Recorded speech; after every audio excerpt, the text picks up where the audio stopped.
A very good morning to all my dear students. I hope you all are fine and safe at home. In last video we have completed our first essay and today we will start with the second essay, that is my three passions, written by Bertrand Russell. So this is a very short essay by Russell, but it's having a deep meaning. So without wasting our time, let us start. Three passions, simple but overwhelming strong, have governed my life. So he is saying that I am having three passions. They are very simple, but they have filled my life with overwhelming strong way. The first is the longing for love, means desire for love. Secondly, the search for knowledge, means he wants to have knowledge.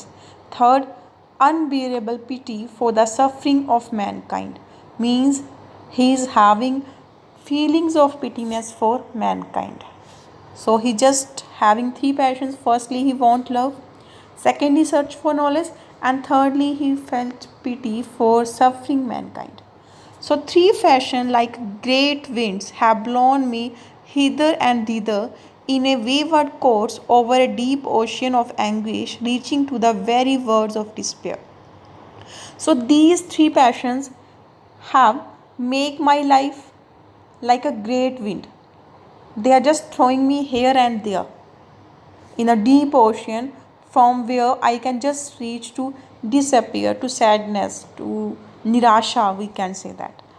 I have sought love first because it brings ecstasy. So he says that I choose love firstly because it gives us relief, peace in our life, happiness.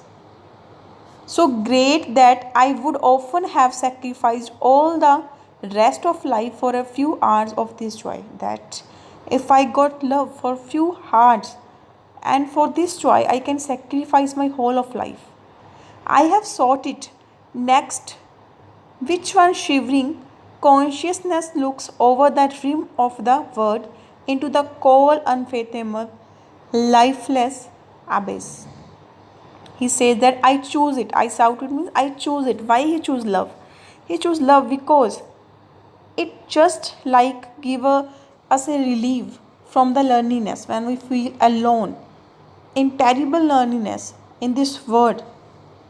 When we are alone or sad, when nobody is with us, then we are having very cold, unfathomable, lifeless abyss. Means we are having very despairedness, very sadness, very depressed environment around us. There are so many negative thoughts in our mind when we are alone. I have sought it finally because in the union of love I have seen in a mystic miniature the prefiguring vision of the heaven the saints and the poets have imagined.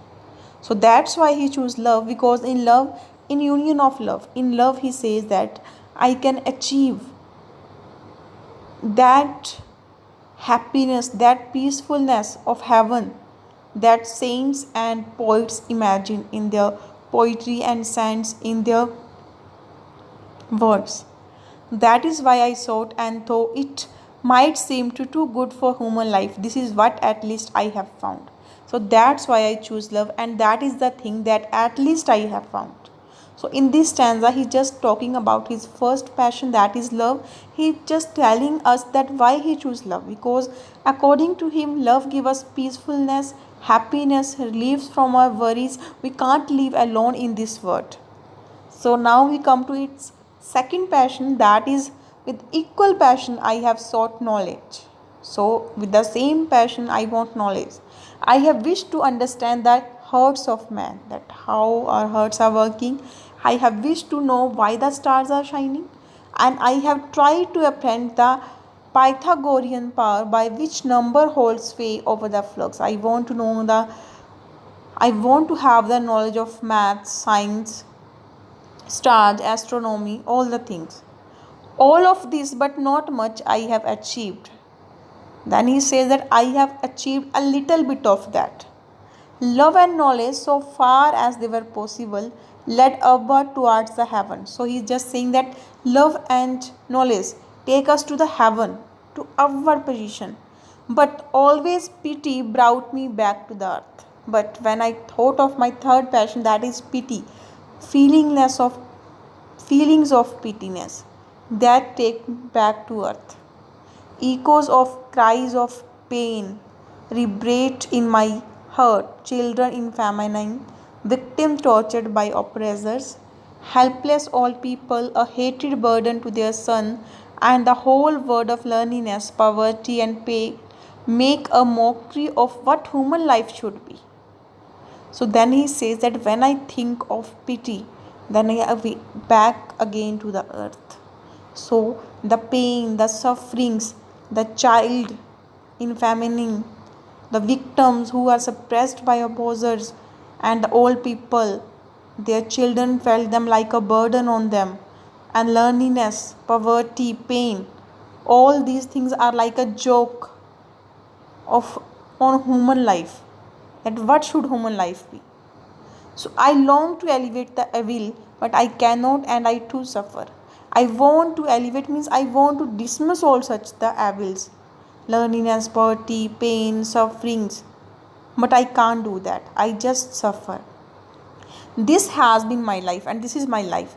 I have found it worth living and would gladly leave it again if the chance were offered to me.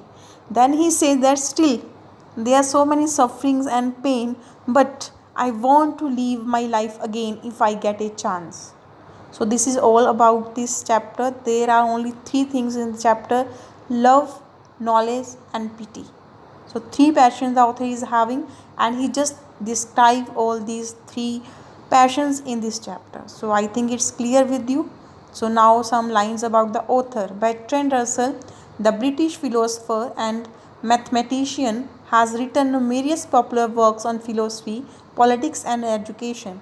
He took a major part in the 20th century revival of logic and made continued effort to identify the method of philosophy with those of the sciences. He received the Nobel Prize for Literature in 1950. The above passage is an extract from Bertrand Russell's autobiography. So it is a part of his autobiography. Autobiography means a person when he write about his own experience, that is autobiography. Biography means life of some another person, but autobiography means life of the same person who is writing the work. So that is the difference between biography and autobiography. So this is all about your chapter. I think it's clear with you. Have a nice and great day. Thank you.